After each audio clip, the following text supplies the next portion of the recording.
대화를 하거나 식사를 하면서 하루에도 수만 번씩 움직이는 턱관절. 그런데 평소 단단하고 질긴 음식을 즐겨 먹거나 이를 꽉 깨무는 잘못된 습관 때문에 턱관절 장애를 호소하는 사람들이 증가하고 있습니다. 만약 입을 벌리기 힘들거나 통증이 생기고 턱에서 딱딱하는 소리가 들린다면 턱관절 장애를 의심할 수 있는데요. 턱관절은 얼굴이나 목 부분과 밀접해 있어 단순히 턱의 문제뿐만 아니라 얼굴이 비뚤어지거나 귀울림, 편두통, 척추 이상 등 전신에 이상이 생길 수 있습니다. 턱의 통증은 약물로도 치료가 가능하지만 턱관절 부위에 심한 문제가 있는 경우 턱관절 수술을 고려할 수 있는데요. 무엇보다 환자 스스로 턱에 무리가 가는 생활 습관을 개선하는 것이 중요합니다. 그럼 지금부터 턱관절 장애에 대해 자세히 알아보겠습니다. 교수님도 뭐 단단하거나 딱딱한 거 이런 거 자주 즐겨 드세요? 네, 즐겨 먹었지만은 환자분을 이게 보다 보니까 네. 조심을 해야 되겠다는 생각을 많이 하고 있습니다. 이거 너무 자주 이렇게 즐기면 확실히 관절에 무리가 오죠? 아무래도 부드러운 음식보다는 네. 많은 힘을 요하기 때문에 그 위험하다고 볼 수는 있겠습니다. 네. 어느 정도 무리가 옵니까? 일단은 모든 분들이 단단한 음식을 먹는다 하더라도 그 병이 생기는 건 아닙니다. 네. 그래서 우리가 턱관절 입장에서는 많은 음식을 섭취하고 오랫동안 씹고 또 큰 음식을 먹는 것도 이제 문제가 될 수 있겠지만은 앞서 말씀드렸듯이 단단한 음식이나 질긴 음식을 이게 빨리 씹어 먹는 것들도 문제입니다. 나중에 말씀을 드리겠지만은 그런 음식을 피할 수 없이 섭취를 해야 될 경우에는 네. 천천히 이 침을 넣어서 좀 부드럽게 해서 천천히 씹어 드시는 것도 한 가지 요령이라고 볼 수 있겠습니다. 입안에서 좀 부수거나 녹여서 그렇습니다. 어떤 그 요령이 좀 필요하겠네요. 네, 너무 급하게 드시는 건 안 좋습니다. 그러네요. 네. 그러면 그 턱관절에 무리가 있어서 병원을 찾는 분들 얼마나 됩니까? 네, 요즘 같이 사회가 다단해지고 그다음에 그런 걸로 인해서 스트레스를 많이 받고 또 한 가지는 잘못된 자세를 취하시는 분들이 많기 때문에 네. 병원에 찾으시는 분들이 많이 있습니다. 자세라는 게 뭐 턱 꿰고 그런 거 말씀이시나요? 네, 그런 것들을 다 종합하시는 거죠. 네. 그래서 어떤 분들이 얼마만큼 고통을 받고 있느냐 이런 유병률을 연구한 것들을 많이 있는데 그것을 종합을 해보면 여기서 보시는 바와 같이 전체 일반 인구의 약 40에서 70% 정도가 아래에 있는 5가지 증상 중에 한 가지는 꼭 가지는 것으로 나타났습니다. 네. 뭐 이런 증상이 있다고 다 치료하는 것은 아니고 그들 중에서 약 한 10% 정도를 보니까 즉 3.5에서 전체 인구의 3.5에서 7% 정도가 치료를 요할 만큼 심각한 증상을 가진 걸로 이렇게 조사가 되고 있습니다. 네. 또 재밌는 것은 여기서 보시면은 여성이 남성에 비해서 근골격계가 좀 약하고 또 스트레스를 풀 수 있는 사회적 환경이 아직 안 되기 때문에 스트레스에 많이 취약하다는 그래서 환자층도 여성이 남성에 비해서 훨씬 많은 걸로 알려져 있고 실제로 병원을 찾는 분들도 여성들이 조금 많은 것이 특징입니다. 여성들이 더 조심을 해야 되겠군요. 그렇다고 볼 수 있는데 네. 최근에는 언론에서 보고가 된 바와 같이 스마트폰이나 그다음에 여러 IT 기계를 잘못된 자세로 많이 사용하면서 이런 성별의 차이가 사실은 조금 제가 알고 있던 거하고 좀 달리 남녀가 별 차이 없이 이 병원을 찾고 있는 것 같은 느낌이 있습니다. 네. 턱관절이 어디에 이렇게 있어서 턱관절 어디에 이렇게 장애가 이상이 생기는 겁니까? 여기 그림을 보시면서 설명을 드리겠습니다. 턱 관절이라고 하면 이 머리뼈를 이루는 머리뼈의 옆을 차지하고 있는 측두골이라고 하는 뼈와 아래턱, 즉 하악이죠. 하악뼈가 여기 귓구멍 바로 앞에서 만나서 이루는 관절입니다. 네. 그래서 전문적인 의학적 용어로는 측두 하악 관절이라고 부르고 있습니다. 이 안을 자세히 살펴보시면은 모든 관절은 그렇겠지만은 뼈와 뼈 사이가 직접 만나는 것은 아니고요. 네. 여기에 가는 충격을 완화시켜주고 마모를 막기 위해서 여기에 관절 원판이라고 하는 디스크가 가로막고 있습니다. 디스크와 위쪽 뼈 사이에는 기계가 잘 움직이게 해주는 윤활유 역할을 하는 관절 활액이 잘 발려져 있고 네. 이 활액이 건강하게 있는 상황에서는 입을 벌리고 다물고 해주는 전 과정을 디스크가 하악뼈를 따라가주면서 관절뼈를 보호를 해주고 있습니다. 아, 예. 모든 관절이 그렇지만은 관절 자체가 이렇게 스스로 움직이지는 않지요. 네. 우리가 근육이 수축을 해서 당겨주고 수축을 해서 입을 다물게 해줘야만 움직입니다. 그런 역할을 담당하고 있는 것이 얼굴과 머리 쪽에 있는 많은 근육들이 움직여서 시행을 해주고 있습니다. 네. 그래서 어떤 증상이 나타나면 귀뿐만 아니라 얼굴, 머리, 목까지도 같은 증상이 나타나는 것이 바로 이런 이유라고 하겠습니다. 아, 이게 근육으로 다 연결이 되어 있기 때문에. 네, 그렇다고 볼 수 그럼 우리가 이렇게 만졌을 때 귀 옆에 이렇게 조금 들어가 있는 부분, 여기에 이상이 있다고 생각하면 되겠군요. 네, 거기를 비롯해서 네. 머리 쪽, 음. 그다음에 뺨 쪽, 목 쪽까지도 한번 눌러보셔서 불편한 곳이 있다면 네. 문제가 있다고 판단을 그럼 하십니다. 문제가 있으면 어떤 증상이 나타납니까? 네, 턱관절 질환의 증상 및 징후는 상당히 다양합니다. 그러나 그 중에서 가장 흔히 나타나는 세 가지 증상을 저희가 3대 증상이라고 부를 수가 있습니다. 네. 입을 벌리거나 다물고 움직일 때, 좌우로 움직일 때 턱에서 딱딱 소리가 나서 자신뿐만 아니라 옆 사람까지도 느낄 만큼 네. 소리가 나는 경우가 있겠습니다. 이런 딱딱 소리가 지나게 되면 사각사각 하는 모래 갈리는 소리까지도 날 수 있는데 그런 경우는 병이 좀 더 심해졌다고 판단을 하시면 되겠습니다. 네. 예. 그 다음 증상으로는 아픈 것이죠. 가만히 있거나 움직일 때, 예, 턱 주변이나 귀, 목 이런 부분이 아픈 것이죠. 아프면 아무래도 병원에 오시게 될 것이고요. 네. 그런 다음에 이런 동통이나 여러 가지 문제로 인해서 입이 벌어지지 않는, 원하는 만큼 끝까지 벌릴 수가 없는 경우, 개구장애라고 그러죠. 네. 이런 세 가지 증상이 있는 것이 가장 흔히 나타납니다. 네. 아까도 보셨지만은 턱관절이란 것은 움직이는 근육까지 포함되어 있기 때문에 턱관절 장애가 문제가 생긴다면은 이 근육 질환도 나타날 수 있고 관절 질환도 나타날 수 있고 이 두 가지 형태로 같이 나타나는 경우도 있는 것으로 알려져 있습니다. 네. 그럼 실제 턱관절에 이상이 있으신 분들은 어떤 증상을 호소하시는지 직접 들어보시겠습니다. 귀가 많이 아리고 아팠어요. 옥신옥신하고. 귀가요? 예, 예. 옥신옥신 아프고 귀 옆에 관절. 아니 항상 귀가 아리고 아프니까 생활을 하는데 조금 많이 짜증이 나고 잠도 그렇게 깊이 못 자고. 그 처음에는 귀가 아프다라고 느끼셨다는 예. 거죠. 관절은 턱관절은 생각 안 하고 예. 뭐 씹고 하는데도 그렇고 입이 벌릴 때 하품할 때 뭐 다양하게 입이 안 벌어지고 뭐 먹기가 힘들더라고요. 그래서 일반 치과에 가니까 모르더라고요. 그래서 언제부턴가 입이 조금이래 모임에서 음식을 먹으면 한참 동안 씹으면 입이 수덥대요. 그럼 말이 안 나와. 그래갖고 상대방이 아까봐 입을 가만히 다물고 있다가 또 한 번 씹으면 또 벌어지더라고요. 그런 식으로 처음에 그랬어요. 소리는 떡떡 났지요.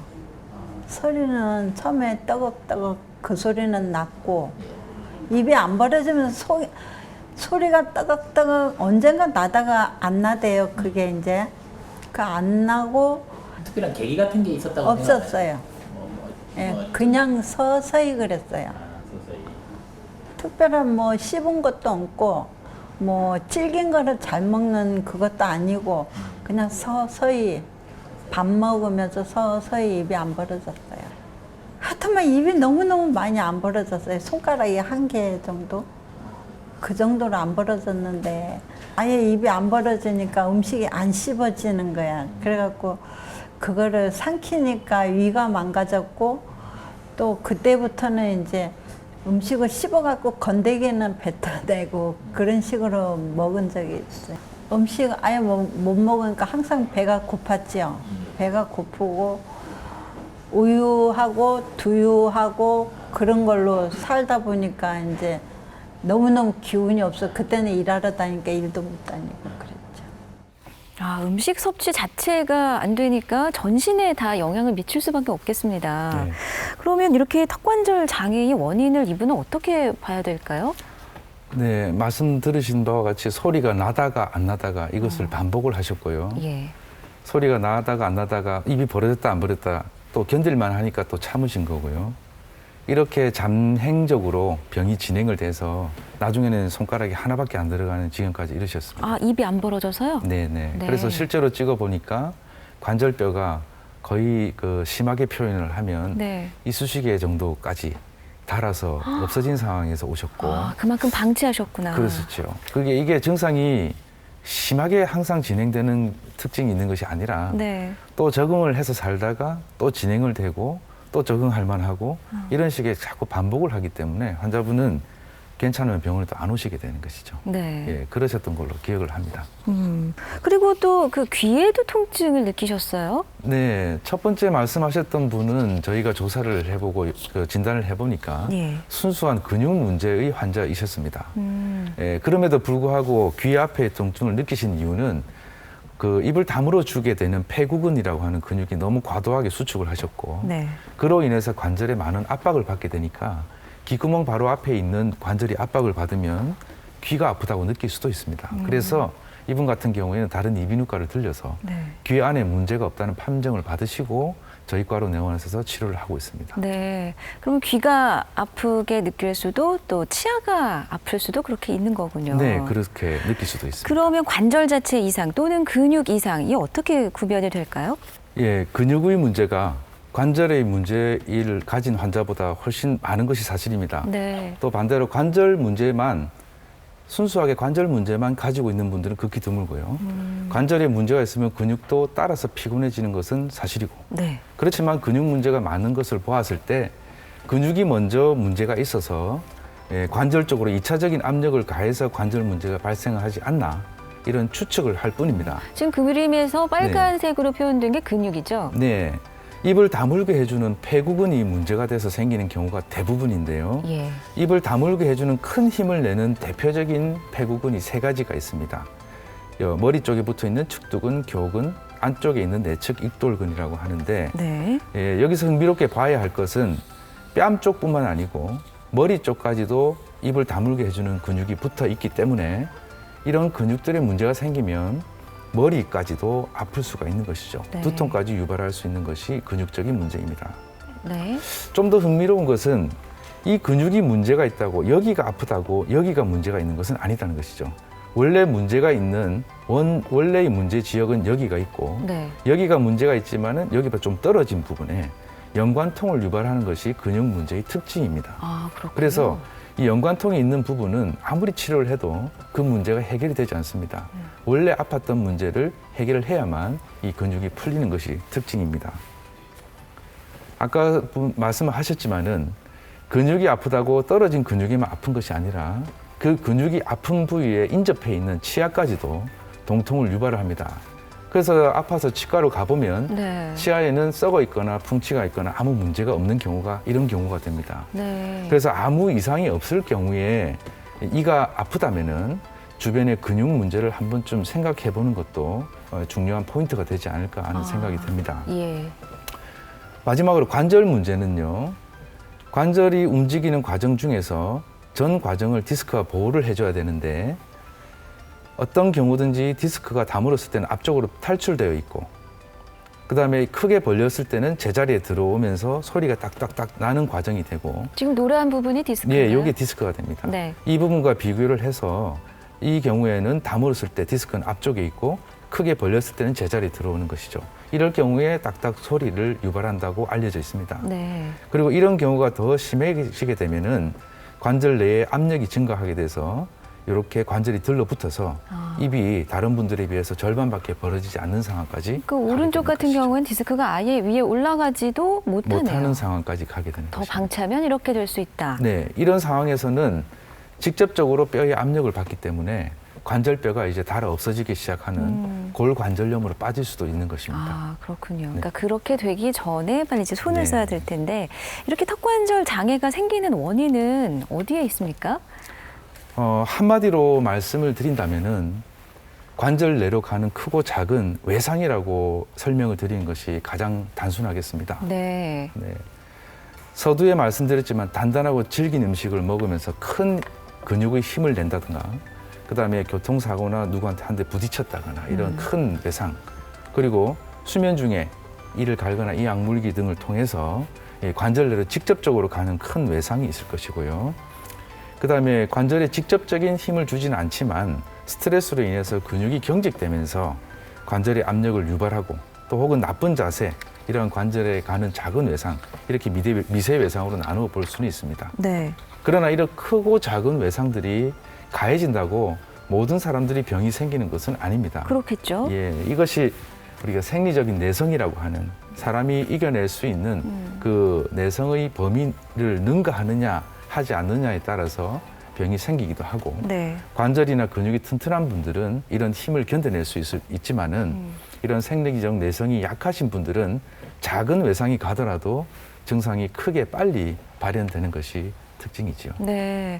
그러니까 그거는 뭐 개인차가 있기 때문에 사람마다 다 다르겠습니다. 네, 그렇습니다. 그렇다고 네. 봐야 되겠습니다. 그러면 내가 뭐 하품할 때 이렇게 소리가 나는 분들도 계시고요. 입이 좀 잘 안 벌어지는 것 같다 이렇게 평소에 느낄 수도 있잖아요. 네. 스스로 이렇게 좀 진단할 수 있는 방법이 있습니까? 간단하게 진단해 볼 수가 있죠. 네. 이게 어떤 경우에 병원을 찾아야 하느냐 이런 거를 질문하신 것 같습니다. 앞서 말씀드렸던 3대 증상에 근거해서 스스로 진단해 보실 수가 있습니다. 예, 귀를 보시면은 네. 귀 앞에 이렇게 볼록 튀어나온 부분이 있습니다. 어디요? 여기 귀의 가운데? 이주라고 그러죠. 아. 여기에 볼록 튀어나온 부분에 네네. 여기에서 약 1cm 정도 앞에 손을 이렇게 대고 입을 벌려보죠. 아, 움직여요. 예, 움직이죠. 네. 움직이는데 양측이 같이 움직이지 않는다거나 움직일 때 이런 딱딱 소리가 손으로 느껴지거나 자기 귀에 들린다면 예, 그 관절 내에 잡음이 발생했다고 볼 수가 있습니다. 혹시 소리 나는 분 있으세요? 네, 다행입니다. 그리고요. 예, 소리가 나는 것 자체만 가지고는 치료를 하지 않지만 네. 일단 관절뼈가 닳고 있는지 검사는 필요하다고 판단이 되고요. 그런 다음에는 이거는 누가 가라고 하지 않아도 아프면 병원을 찾게 되는 거죠. 일단 아픕니다. 턱을 움직이고 할 때. 그리고 이 얼굴 이런 부분들 눌러봤을 때 네. 아픔을 느낀다면은 그 부분에 이상이 있을 거니까 그거는 검사를 해보시는 게 좋습니다. 네. 또 한 가지는 우리가 거울을 보고 턱을 벌려보았을 때 바로 벌어지지 않거나 왼쪽 오른쪽 갔다 갔다 하면서 벌어지는 경우라든지 손가락 지그재그로? 3개, 예, 손가락 3개를 이렇게 수직으로 넣어봤을 때 우리가 정상적인 개구량을 약 38mm, 40mm라고 그러는데 그걸 보면서 자로 재기는 쉽지 않죠. 네. 예, 그걸 단번에 알 수 있는 것은 손가락 3개를 수직으로 넣어봤을 때 아니 근데 입 크기가 원래 작으신 분도 있잖아요. 그런 분들은 손가락 크기도 그렇지 않아요? 작죠. 예, 그런 분들 손가락 크기도 작기 때문에 자기 손가락 3개는 들어가야 네. 정상적인 범위의 양이라고 볼 수가 있습니다. 아, 그렇군요. 예, 그런 경우라면 한 번쯤 찾아서 병원을 방문하셔가지고 네. 검사를 하시는 게 현명한 근데 뭐 방법이 이 정도 아닐까. 이상이 있다고 해서 아예 나 병원 가야지 바로 이렇게 결심하시는 분들이 그렇게 많지 않을 수도 있겠습니다. 그렇습니다. 방치하면 어떻게 되죠? 예, 크고 작은 외상이 계속 가는데도 네. 방치를 하고 환자분 인터뷰에서 봤지만 견딜만 하니까 참고 맞아요. 이런 식으로 병이 이제 잠재적으로 진행이 되게 되죠. 예, 그렇게 되면 이 그림에서 보시다시피 네. 관절뼈의 모양이 파괴가 되는 골관절염으로 진행이 됩니다. 네. 우리가 갈비뼈를 보시면 알겠지만은 모든 뼈는 바깥쪽에 이렇게 하얀 피질골이라고 하는 것에 둘러싸여서 힘을 받아도 견딜 수 있어야 합니다. 그런데 이 관절면에 보시면은 피질골이라고 하는 하얀 뼈들이 상실되어 있습니다. 여기서 보셔도 이렇게 올라오다가 하얀 뼈가 여기는 파괴가 되어 있는 지금 이 것이 보입니다. 사진들은 이제 다른 관절들인가요? 이 다 턱관절을 정면에서 바라본 것과 턱관절. 예, 옆에서 바라본 것이죠. 네. 예, 그래서 이렇게 골관절염이 진행이 되면 깎인 부분만큼 턱이 그쪽 부분으로 돌아가서 얼굴이 삐뚤어지기도 하고 일단은 깎인 부분에 염증 물질들이 관절 내에 차기 때문에 이런 경우는 동통과 개구 제한이 굉장히 심한 경우가 되겠습니다. 벌어지지가 않는다. 그렇습니다. 예.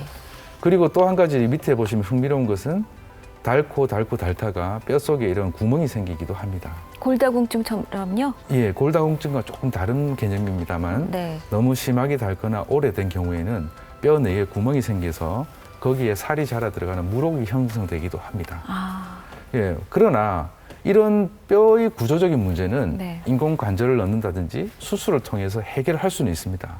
그렇지만 관절의 문제나 근육의 문제나 통증이 너무 심한 경우를 오래 방치를 하게 되면 이 오래된 통증은 중추신경계를 자극을 해서 아프지 않아도 아픈 것처럼 느끼게 해주는 만성 통통으로 빠지게 됩니다.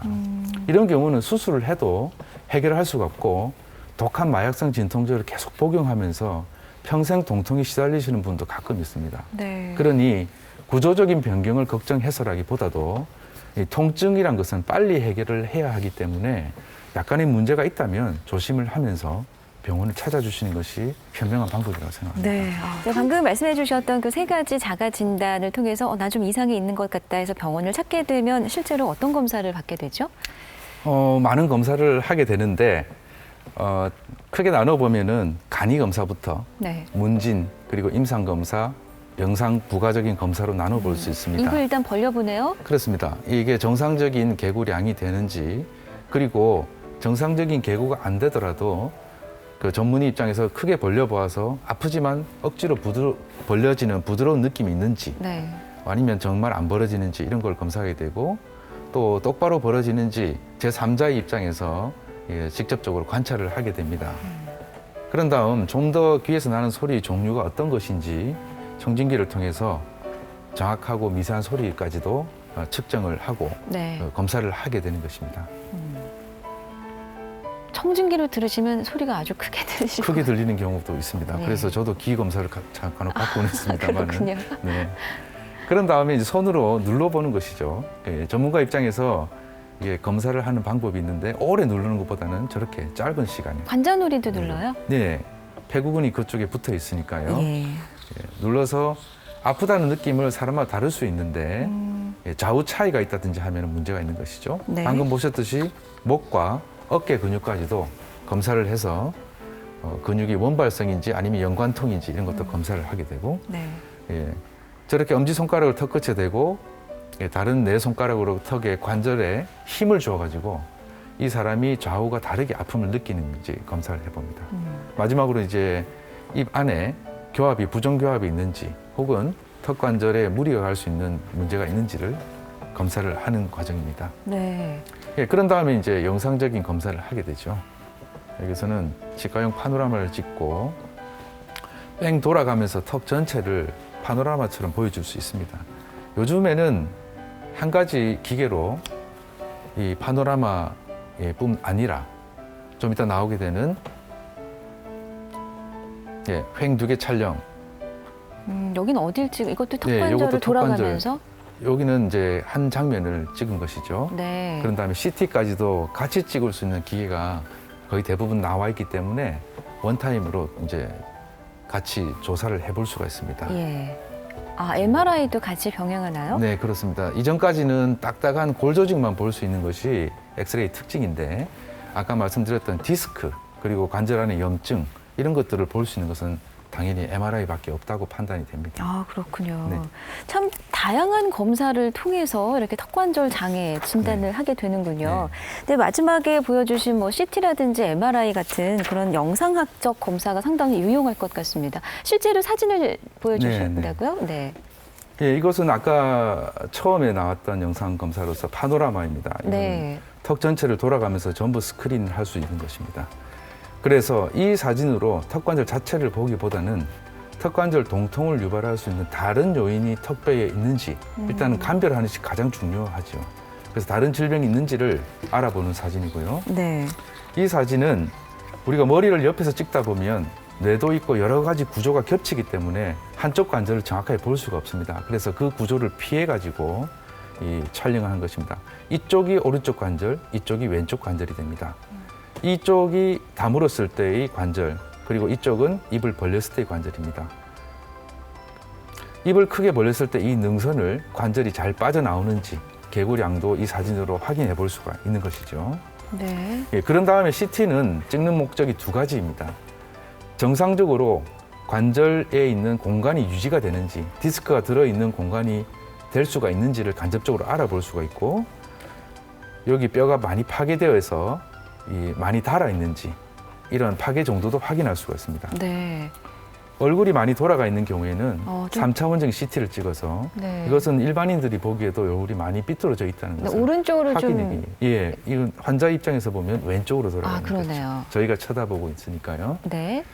그런 다음에 디스크를 보아야 하는데 디스크는 디스크나 염증을 볼 수 있다는 장점 외에 또 한 가지 큰 장점이 있습니다. 이렇게 뼈가 있고 나비 넥타이 모양으로 있는 것이 디스크가 되는데 네. 입을 다물었을 때 디스크가 빠진 것처럼 보일 수도 있습니다. 네. 그러나 MRI를 찍어 보면은 턱을 움직이면서 크게 벌렸을 때 제자리로 들어가는 이런 정복성인 관절 내장증인지 아니면 입을 크게 벌리더라도 디스크의 제자리 들어가지 못하고 디스크를 계속 밀고 나가고 있는 입이 다 벌어지지 않는 비정복성 관절 원판 변이인지 이런 것들도 감별할 수 있는 유용한 검사가 되겠습니다. 네. 아, 확실히 이렇게 좀 전문적으로 들어가니까 어렵습니다. 그죠? 예. 어쨌든 이 턱관절 장애는 근육과 관절 이상으로 이렇게 크게 나눌 수가 있다면 근육으로 인한 이상은 어떻게 치료하는지 먼저 살펴보죠. 네. 근육 치료는 과도한 경직을 통해서 이루어지기 때문에 예. 일단 이완시켜 주는 것이 가장 급선무입니다. 근육을 풀어줘라. 네. 네. 근육 이완제를 포함한 약물 치료 그리고 여러 가지 물리 치료 그리고 스트레칭 이런 요법들을 먼저 시행을 하게 됩니다. 화면에서 보시는 거는 여러 가지 물리 치료기가 있지만은 그 효과는 다들 대등소이하기 때문에 효과는 비슷하다고 판단이 돼 있고요. 네. 여기서 보시는 거는 초음파를 좋지 못한 근육, 경직이 되어 있는 근육에 초음파를 이렇게 주입을 함으로써 근육을 풀어주고 염증 물질을 없애주는 그런 물리 치료가 되겠습니다. 그럼 관절 이상으로 오는 그 장애인 경우에는 어떤 치료가 필요하죠? 네, 관절 문제로 인한 여러 가지 고통을 받는 부분을 치료를 하는 것은 단계적으로 하게끔 되어 있습니다. 네. 화면을 보시면은 1단계 치료, 2단계 치료는 아닙니다. 1단계 치료는 얼굴의 구조나 치아의 구조를 변경하지 않으면서 단순히 그 통증을 없애고 편안한 생활을 유도하기 위한 치료입니다. 근육을 풀어주는 약물 치료나 물리 치료, 그다음에 스트레칭 이러한 치료를 포함을 해서 네. 턱 관절의 안정을 잡아주는 교합 안정 장치 그리고 관절 내에 세척을 해주는 관절 세정술 등이 포함되어 있습니다. 그래서 이것은 구조의 변경이 없기 때문에 가역적 치료, 즉 혹은 또 보존적 치료라고 합니다. 그런 다음에 시행하는 2단계 치료는 얼굴의 구조나 치아의 구조를 변형하는 치료를 포함합니다. 이게 좀 더 좀 어렵겠네요. 어렵죠. 예. 그 턱관절 수술을 한다거나 그 치열 교정을 해서 다 닿게 해준다거나 예. 보철 치료를 해서 이가 좀 저장력을 회복해 준다거나 또 심하면 얼굴이 삐뚤어져 있는 부분은 바로 펴주는 양악 수술을 해서 좌우 밸런스를 맞춰주는 것입니다. 그런데 이 2단계 치료는 무조건 처음 치료하는 것이 아니라 네. 1단계인 가역적 치료를 먼저 선행하는 것이 원칙이고 1단계 치료에도 실패를 했다거나 아니면 1단계 치료 후에 좋아졌는데 재발 방지를 위해서 어떤 구조 변경이 필요하다고 판단이 되면 그때야 비로소 시행하는 것이 맞다고 되어 있습니다. 네. 근데 그 치료하시는 분들 중에 뭐 이렇게 입에 마우스피스라고 하나요? 이렇게 뭐 끼우고 이렇게 치료받는 분들 계시더라고요. 네, 그렇지요. 네. 예, 그래서 1단계 치료에 보여드렸던 교합 안정 장치를 말씀하십니다. 아, 그렇군요. 그거는 어떻게 하는 거죠? 예. 교합 안정 장치라고 하는 것은 턱 관절을 교정해주는 교정 장치 일종입니다. 보시는 바와 같이 위턱에 끼게 되고 일상생활 중에 착용을 해서 자가 치료를 유도하는 장치입니다. 네. 예, 치료의 원리는 일단은 저 두께만큼 좌우의 근육이 과도하게 오므라들지 않도록 막아주는 것. 그래서 관절로 가는 힘을 자연스럽게 분배해 주는 것이 첫 번째 그 목적이고요. 약간 쿠션 역할 해주는 건가요? 그건 좀 다르고. 단단한 역할을 해줘야 됩니다. 더 이상 다물지 못하게 해줘야 아. 돼요. 예. 그런 다음에 저 평평한 위치에 따라서 잘못 위치된 턱 관절이 점점 편안한 생리적으로 편안한 위치로 이동할 수 있도록 유도를 해주는 장치입니다. 네. 예, 스스로 끼면서 자가 치료하는 것이 큰 목적이지만은 편안한 위치로 가고 있는 턱을 전체적으로 이를 맞추기 위해서 주기적으로 방문을 하셔가지고 저런 식으로 조정을 해주셔야만 네. 됩니다. 아. 장치만 끼고 주기적인 체크가 되지 않을 때는 오히려 부정교합을 더 유발할 수도 있고 단단한 장치를 끼는 것이 물렁한 장치를 끼는 것보다 오히려 더 효과적이라는 것이 세계적으로 조금 밝혀져 있는 그런 네. 부분입니다. 어쨌든 좀 약간 이렇게 어긋나 있는 각도를 좀 이렇게 맞춰주는 그런 역할을 하는 것이 바로 이런 장치라고 볼 수 있겠네요. 네, 그런 그러나 원리로 단기 하고 있습니다. 그 주기적으로 가서 꼭 체크를 받아야 된다. 네, 그렇습니다. 얼마 동안 오래 착용을 합니까? 네. 장치를 낄 때 처음에 저희들이 치료를 개발을 해서 시작을 할 때는 네. 24시간 끼는 것을 원칙으로 했습니다. 불편하잖아요. 예. 그러나 이제 학업도 있고 예. 사회생활도 해야 하기 때문에 그거는 발음이 어눌해지기 때문에 그럴 수는 없지요. 그래서 턱관절에 나쁜 영향을 줄 수 있는 악습관은 주로 수면 중에 나타나기 때문에 지금 현재는 바쁜 사회생활 하신 분들은 수면 중에만 장착하는 것을 추천하고 있고 그렇게만 하더라도 충분히 치료가 됩니다. 네. 예.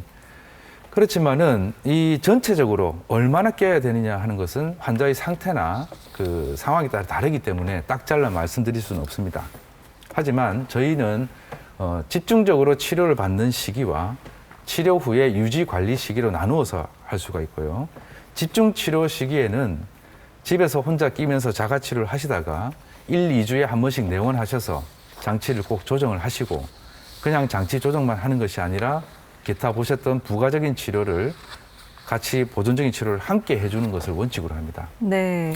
증상이 완전히 사라지고 나면 3, 4개월 정도 간격으로 오셔서 장치가 잘 유지가 되는지 검사하는 유지 관리기가 있는데 증상이 완전히 사라진 후에도 6개월 내지 12개월 정도는 더 장착을 하셔서 재발을 방지하고 좀 더 생리적인 상황 위치에서 안정을 유지시켜주는 그런 유지 관리기를 꼭 가지는 것이 중요하다고 판단이 됩니다. 네.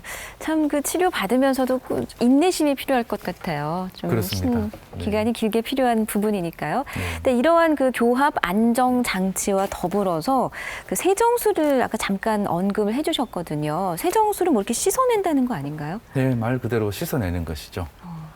관절 내를 청소하는 것입니다. 네. 네. 골관절염이 더 심해지고 하면 관절 내부에 네. 염증 부유물질들이 뭉둥 떠다니게 됩니다. 그렇게 되면 윤활유 역할을 하던 정상적인 관절 활액이 없어져 버립니다. 그래서 아픔을 유발할 수 있고 개구 제한을 유발할 수가 있습니다. 네. 말 그대로 관절 내에 주사를 놓는다는 것인데요. 먼저 마취를 하고 관절 내에 깨끗한 생리식염수를 한 10번 내지 20번 정도 주입했다가 뺐다가 이런 식으로 합니다. 아우, 좀 그러다가 네. 두 번째 구멍을 이렇게 주사를 하고 한쪽에서는 물을 주입을 하고 한쪽에서는 물이 흘러나오도록 청소된 물이 자연스럽게 흘러나오도록 하는, 진짜 막 흘러나오네요, 네, 옆으로. 말 그대로 이제 세척술이죠. 네. 그러면서 염증을 이제 씻어내고 부유물질도 깨끗하게 네. 없애준다. 네. 예. 우리가 골관절염이 진행이 되거나 관절이 압박을 많이 받게 되면 물 속에 있는 접시 두 장이 붙듯이 이렇게 진공 현상이 일어나게 되는 거죠. 예, 그렇게 했을 때 경우에는 그 접시 사이에 세제를 한 방울 떨어뜨리면 자연스럽게 떨어진다고 알고 있습니다. 네. 같은 원리입니다. 물을 넣어서 붙어 있는 관절을 떼고 그 다음에 돌아다니는 염증 부유물질들을 저렇게 자연스럽게 낙하시켜서 한쪽에서는 떨어져 나오게 하고 또 치료의 말미에는 남아있는 염증을 치료하고 재발을 막고 관절 재생을 도울 수 있는 재생약제를 주입을 하는 여러 가지 용도로 사용되고 있습니다. 아, 그렇군요. 그럼 이 시술은 한 번 이렇게 돌리면 끝인가요? 아니면 또 뭐 네. 계속 받아야 되는 건지? 이 턱관절 세정술은 한 가지 보존적인 치료 방법이긴 합니다만 예. 단독으로 사용하지는 않습니다. 그만큼 한 번 풀어놨던 관절이 다시 또 압력을 받게 되면 또 들러붙으니까요. 네. 그래서 항상 교합 안정 장치가 있는 선에서 항상 같이 시행을 하게 됩니다. 그런데 이제 나중에 턱관절 질환이라는 것은 불행하게도 완전히 낫고 하는 그런 병이 아니라 100%가 예, 아닌가요? 평생 조심을 해야 되는 일종의 불치병이라고 봐야 되죠. 네. 또 스트레스를 받거나 잘못된 상황에서 자세를 취한다거나 관절에 압력이 가는 상황이 되면 다시 재발할 수가 있습니다. 아, 그렇군요. 그렇지만은 턱관절 세정술 입장에서 보면 2번, 3번 이렇게 시행하더라도 그 별다른 큰 합병증 없이 환자분들을 편안하게 할 수 있는 시술이고 네. 관절 내를 수술을 하지 않고 직접적으로 뭔가를 해줄 수 있는 유일한 방법이기 때문에 수술 외적인 방법에서는 가장 좋은 방법이라고 생각을 합니다. 네. 그럼 지금까지 일단 설명해 주신 거는 이제 보존적인 치료잖아요. 네. 네, 크게 이제 구조 자체를 막 바꾸거나 이런 공사가 큰 게 아니어서 어쨌든 상대적으로 좀 수월할 수가 있는데 이것으로도 부족하거나 잘 치료가 되지 않으면 그 다음 단계로 넘어간다는 거죠. 네, 그렇습니다. 예. 2단계 치료에서 우리가 흔히 보면 제일 먼저 생각하는 것이 이제 관절 수술이죠. 네. 무릎도 그렇고 허리도 그렇고 일단은 물리치료나 약물치료 되지 않으면 이제 결국은 수술을 생각을 하십니다. 지금까지 나와 있는 수술 방법의 개요를 설명을 드리면 결국에는 이렇게 빠져 있는 디스크를 원래 있던 제 위치로 넣자는 것이죠. 네. 그리고 더 많이 깎여져 있는 관절은 재생할 수 없다면 잘라내고 인공 관절을 넣는 그런 최악의 수술까지도 생각을 해야 합니다. 그런데 이런 수술들은 귀 앞과 턱 밑을 이제 피부를 통해서 절개를 해야 되기 때문에 반응도 흉터도 좀 걱정이 되고 또 이런 수술적으로 재위치를 해놨다 하더라도 100% 완치가 되는 것이 아니기 때문에 네. 수술을 먼저 고려하시는 것은 좀 곤란합니다. 네. 그런데 최근에는 이런 수술 방법을 한번 생각을 해봤는데요. 피부 절개를 통하지 않고 입 안으로 접근을 해서 관절뼈를 절단을 하고 관절뼈를 아래로 당겨서 턱 관절에 있는 공간을 확보를 해주는 것입니다. 이렇게 되면 입 안으로 하기 때문에 흉터 걱정도 없고 그다음에 어느 정도 시간, 약 1, 2개월 정도 지나면 뼈가 스스로 편안한 위치에서 붙어버리기 때문에 이러한 수술 방법이 굉장히 최근에는 각광을 받고 있습니다. 네.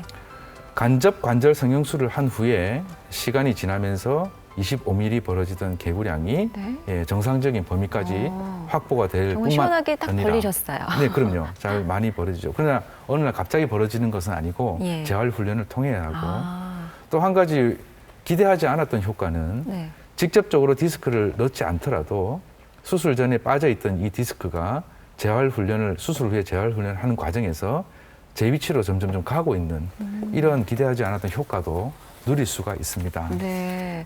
확실히 수술을 하니까 비포와 애프터가 이렇게 딱 확연하게 차이가 나네요. 예, 그렇습니다.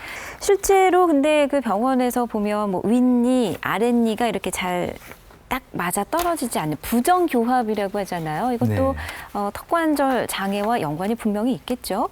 아무래도 전체적으로 씻는 힘이나 네. 그다음에 기능하는 것이 힘이 균일하게 분산이 되지 않기 때문에 어떤 문제가 발생할 수는 있다고 판단이 되네요. 네. 그 치아 교정을 하는 경우도 있더라고요. 네, 그렇습니다. 그 치아가 고르지 못하거나 또 앞 전후 좌우 관계가 좀 틀어져 있는 경우에는 저장력이라든지 기능의 힘이 네. 골고루 분산되지 않기 때문에 생길 수는 있습니다. 그러나 모든 부정교합 환자가 다 이렇게 되는 것은 아니죠. 아까 생리적 내성 얘기도 말씀드렸지만 네. 하지만 조화로운 환경을 만들어주는 데 있어 가지고는 좀 노력을 기울이시는 것도 필요합니다. 예, 화면에서 보시는 바와 같이 네.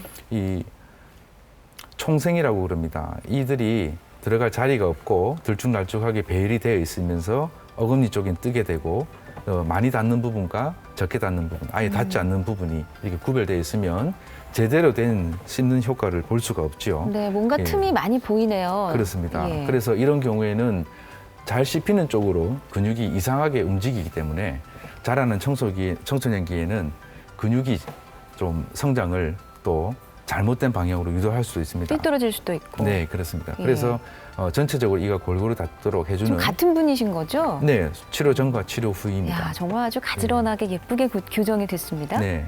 네. 또 한 가지는 이 보철 치료도 턱관절 치료에 한 가지 도움이 된다는 것인데요. 아래 그림에서 보시면은 이분 같은 경우에는 우측 관절이 좌측 관절에 비해서 많이 닳아 있는 것을 볼 수 있습니다. 그러면서 우측 어금니는 많이 상실되어 있죠. 그만큼 오른쪽에 먼저 무리가 가서 이가 흔들리면서 빠졌던 것으로 판단이 되고요. 이런 경우 왼쪽으로만 씹다 보니까 또 왼쪽 이도 많이 상하게 됐습니다. 그래서 네. 이런 경우에는 관절 치료를 먼저 선행을 하고 임플란트를 통해서 좌우가 균일하게 딱 스탑을 가질 수 있도록 수복해주는 보철 치료를 해야 하는 것이죠. 네. 자, 이런 그 단계별로 이제 치료 방법을 좀 살펴보고 있습니다. 자, 그럼 요즘에는 그 미용적인 목적으로 뭐 연예인들 사이에서도 그 양악 수술이라는 게 많이 이루어지는 것 같은데요. 물론 뭐 미용도 있지만 사실 기능적인 이상이 아주 심하다면 결국은 뭐 마지막 선택이 돼야 될까요? 양악 수술을 하게 되는 경우가 있죠. 네. 말씀 그대로 양악 수술이라고 하는 것은 좌우 전후 관계가 틀어져서 밸런스가 무너진 턱 관계를 교정해주는 네. 악교정 수술의 이전 별칭입니다. 화면에서 보시는 바와 같이 턱관절 문제로 인해서 성장이 이런 식으로 진행이 되면 전체적인 이가 닿지 않기 때문에 이 턱관절로 힘이 집중이 되게 됩니다. 또 한 가지 흔히 발생하는 비대칭은 한쪽에 힘이 많이 집중이 된다고 볼 수가 있죠. 네. 그래서 우리가 이런 환자들에게 양악 수술을 해야 되는 이유는 첫 번째로는 전체 치아가 균일하게 닿아서 턱관절로 가는 힘이 균일하게 분산되도록 해주는 것이 첫 번째 목적이 있고요. 예. 그다음에 비대칭의 경우에는 양쪽 좌우 관절의 길이가 다르기 때문에 근육의 힘도 다를 수밖에 없습니다. 그래서 양쪽 키를 같이 맞추어 주어서 근육이 같이 움직여서 같은 힘으로 움직일 수 있도록 해주는 것이 목적입니다. 네. 양악 수술 자체가 턱 관절을 해결해 주는 것이 아니라 틀어져 있는 조화를 균일하게 될 수 있도록 밸런스가 맞도록 맞추어 주어서 그 다음에 정상적인 기능을 할 수 있도록 유도해 주는 것이 양악 수술의 목적이라고 할 수 있겠습니다. 몇 시간의 수술로 인해서 얼굴이 갑자기 변하는 그런 수술입니다. 아, 예. 예, 수술 마치고 나면 부모님도 얼굴을 몰라볼 수 있는 그런 거기 때문에 하지만 예뻐지잖아요. 무조건 다 예뻐지는 것은 아닙니다. 그래서 그동안에 잘못 적응돼 있던 근육이 얼굴 위치에 턱 위치가 바뀌기 때문에 네. 좀 이게 속된 말로 해서 좀 놀란다고 해야 될까요? 적응하는데 시간이 안 걸리겠습니까? 네. 그래서 수술만이 능사가 아니고 수술 후에도 거기에서 제대로 된 기능을 할 수 있도록 재활 훈련이나 주의 깊은 관심이 필요합니다. 네. 연구를 살펴보면은 턱관절 문제가 있던 사람이 양악 수술을 통해서 많이 좋아졌다는 연구들이 많이 있습니다. 네. 그러나 그 반대로 좋아지지 않거나 오히려 더 없던 증상이 생겼다는 연구들도 있습니다. 아, 그렇군요. 예, 그것은 수술 후에 근육이 적응하는 과정에서의 문제이지요. 그렇기 때문에 항상 주의 깊은 진단이 필요하고요. 턱관절 문제를 가진 사람들이 양악 수술을 할 때는 네. 항상 앞서 보셨던 1단계 치료에 매진을 해서 어느 정도까지 근육을 풀어놓고 관절을 안정화시켜 놓고 시행하는 것이 원칙으로 되어 있습니다. 그래서 많은 합병증이 있지만 앞으로 많은 더 연구를 해서 그런 합병증들을 줄여나가게 하는 것이 저희 전문의들의 역할이 아닌가 생각합니다. 네. 그럼 평소에 우리가 좀 턱을 건강하게 또 바르게 지키기 위한 생활 습관이 있다면 좀 간단히 소개해 주실까요? 예, 지금까지 쭉 말씀드린 바와 같이 관절이나 근육은 일단은 무리한 힘을 내면 좋지 못합니다. 네. 예, 그래서 큰 힘을 낼 수 있는 단단한 음식이나 질긴 음식들은 조금 피하시고요. 그다음에 자세도 중요하기 때문에 바른 자세를 취하시는 것이 좋다고 판단이 됩니다. 턱을 괸다든지 아니면 또 수면 자세도 중요하기 때문에 바로 누워서 주무시는 것이 좋지 한쪽으로 치우쳐서 주무신다거나 또 엎드려서 주무시는 분들은 더 더욱거나 목이나 턱관절 근육에 좋지 못합니다. 네. 예, 그 다음에 이것은 그렇게 조절이 될지는 모르겠지만은 많은 스트레스가 이 사람들을 피곤하게 만들고 그 관절에도 많은 힘을 주기 때문에 가급적이면 마음을 좀 부드럽게 웬만한 문제는 좀 흘려버리시고 네. 또 기회가 된다면 그 스트레스를 좀 풀 수 있는 여러 가지 이벤트들을 만드셔가지고 본인만의 스트레스를 해결할 수 있는 방법을 찾아주시는 것이 네. 턱관절 건강을 위해서는 좋다고 판단이 됩니다. 얼굴 근육을 풀어주는 그런 스트레칭도 네, 있다면서. 그래서 방금 말씀드렸던 거는 교과서에 있는 얘기고 예. 우리가 힘을 받지만은 좀 풀어주면 좋지 않겠습니까? 그렇죠. 네, 그래서 마지막으로 제가 권하고 싶은 네. 자가 스트레칭 요법을 아주 손쉽게 할 수 있는 부분입니다. 배워보겠습니다. 네네. 그러니까 우리가 저 N이라는 소리를 내면 N이요? N, 영어에서 MN 할 때 N 있죠. N이라는 소리를 내면 혀가 어느 부위에 가게 되죠? N. 어디죠? N. 네, 이에 가게 되죠. 예, 대문니 안쪽에 위치하게 됩니다. 입을 벌리고 다물고 해주는 대문니 안쪽, 벌리고 해주는 과정 중에 네. 혀를 거기서 떼지 마시고 여기에서 조금 벌어질 수 있도록 혀를 대고 한 10번 내지 20번 정도 운동을 하시죠. 아, 크게 말고 작게라도? 작게라도 하셔도 좋습니다. 이렇게 되면 네. 내가 입을 크게 벌리겠다고 하는 신호를 일단 주는 것입니다. 그렇게 되면 옆에 숨어있던 관절 활액들이 이제 출발해야겠구나 하면서 관절 전체에 쫙 발리게 되는 것입니다. 네. 그런 다음에 입을 크게 벌릴 때도 절대로 혀를 떼지 말고 혀를 댄 상태에서 입을 벌리게 되면 좌우가 같이 벌어지게 됩니다. 그렇게 해서 입을 크게 벌린 다음에는 네. 10초 내지 15초 정도 벌리고 있어야 됩니다. 그냥 하고요? 네. 그러면 꽉 다물고 있던 입을 다물게 해주는 근육이 늘어나게 됩니다. 그 스트레칭이라고 하는 것은 별다른 것이 아니라 작용하는 반대 방향으로 운동을 해주는 것이 스트레칭입니다. 예. 입을 다무는 근육이면 입을 벌려주는 것이 스트레칭이죠. 네. 이렇게 하는 근육이면 반대로 이렇게 펴주는 것이 스트레칭이 되겠습니다. 그래서 모든 것이 폐국은 그리고 그로 인한 관절에 대한 압력에 의해서 생기기 때문에 일단 근육을 먼저 풀어주시는 것이 좋습니다. 그걸로 부족하다면 마사지까지 같이 해주시는 게 좋습니다. 네. 자, 이렇게 해서 평소에 또 턱관절, 턱 근육을 튼튼하고 바르게 지킬 수가 있겠습니다. 자, 오늘 TV닥터에서는 턱관절 장애에 대해서 여러 가지 말씀을 들어봤는데 오늘 도움 말씀 주신 동아대학교 병원 치과 김철훈 교수께 감사의 말씀 드립니다. 고맙습니다.